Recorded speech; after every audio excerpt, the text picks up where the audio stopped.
So many people are just yelling out, pitch to brands, but how do you pitch to brands and actually get a response? This is the only video you're gonna need to watch to know how to pitch to brands as an influencer or as a UGC creator, even if you have 0 followers. I've been a content creator for over 6 years, and I've worked with brands like Steve Madden, Airbnb, CBS, Foster Grant. Also worked as an influencer manager for tech company, for PR companies, fashion brand, and right now at this moment, I'm managing 2 influencers brand partnerships. So it's safe to say that I know a little bit about what it takes to get a response from brands. I've seen tons of pitches and tons of influencers, media kits, and profiles. So let's hop right into what it's going to take for you to get a response. The first thing you want to do is to make a list. And yes, everybody says make a list, but I want you to break this list down into 3 parts. The first part is going to be any brands that you think would be a good fit. The second part of your list is going to be your dream brands. Do not discount the brands that you really want to work with and you think are unattainable. I worked with an influencer and she put this brand on her list that she really wanted to work with. She thought it was going to be like years and years down the line. She ended up working with them within a month of pitching. So don't think that it's so far-fetched for you to work with your dream company, because especially in today's social media landscape, it's easy to get your foot in the door and you never know what can happen. And the third thing, I want you to look around your house at all of the things that you purchase on a daily or monthly basis. Everything from your food to your skincare to your makeup to your clothes to your bedding. Everything that you own in your home is some type of brand. This is a great place to start because you not only have leverage when you're pitching to this brand and letting them know that you're actually a real user and a real customer. You can show them the things that you have done or created with the things that are already in your home. Don't forget to do this because this is going to be an important part of your list. The next thing you're going to need to do is to find the proper contact. Now, there's so many different ways to do this. You can go to LinkedIn. Sometimes people have their contact there. You can go to the company website. Sometimes you can find the email contact on their website. You can use a platform like hunter.io, which I think you have to pay for, but it will make sure you're getting the accurate email of the person.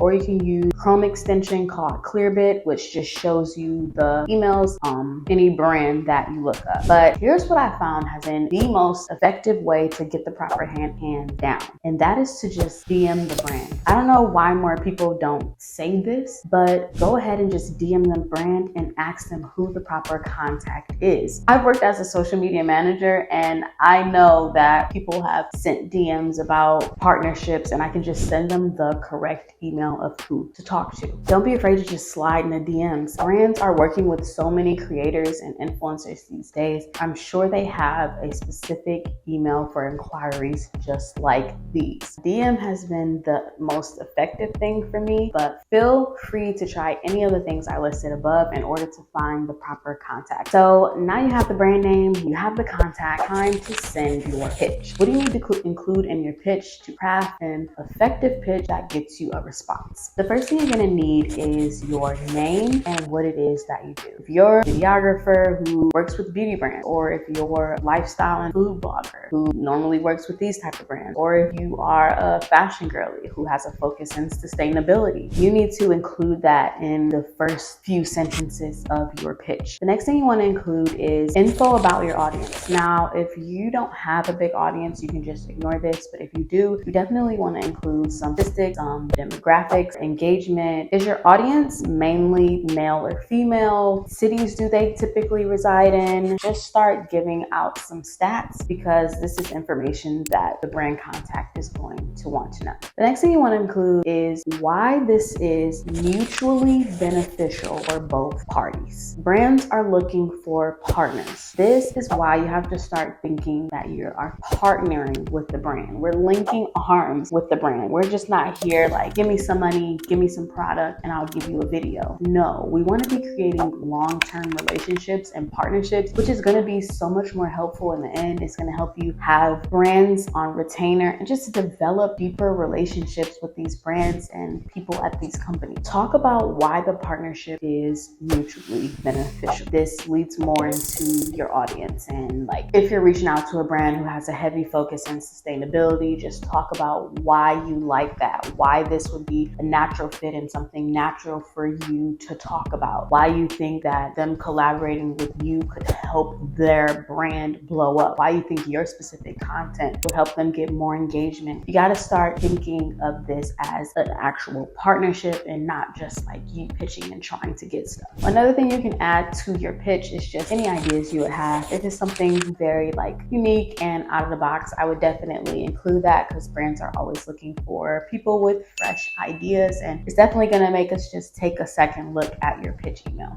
It's also a great idea to attach your media kit. This is going to just give the brand a broader overview of, you know, who you are, what you look like. I think your media kit really should just highlight your brand. I don't recommend including your rate card, because you could be missing out on a lot of money by just simply throwing out your rates. So I definitely would, if the brand comes back to you, ask them their budget first, but we can talk about that in a separate video. Just make sure you attach your media kit. And then I just want to talk about some differences to include between being an influencer and being a UGC creator. So like if you're a UGC creator, you may not have the stats about your audience, but what you should have is a portfolio of work, and you should know what it is that makes you stand out from other UGC creators. What is it about your filming style, your editing style, who you are as a person, your voice that's going to make you stand out and help make this brand stand out? So if you are a UGC creator, I would really just emphasize more on content,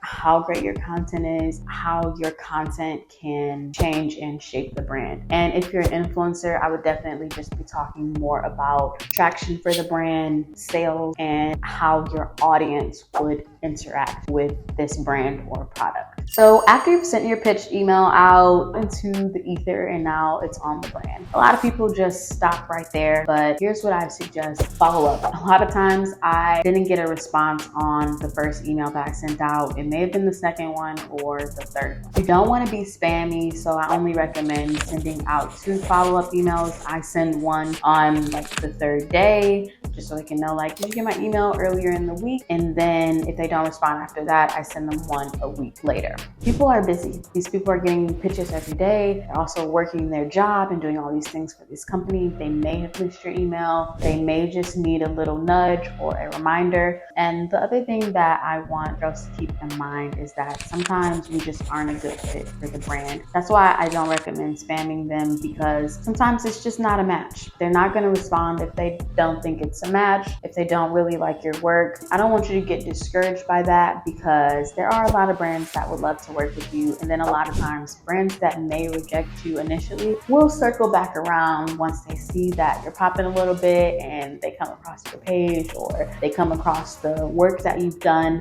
Don't take it personally. This is all about just building relationships, building partnerships. Just keep trying, keep pitching, keep putting yourself out there, and keep creating great content. If you found this video helpful, go ahead and give it a thumbs up, and I'll see you guys in the next video.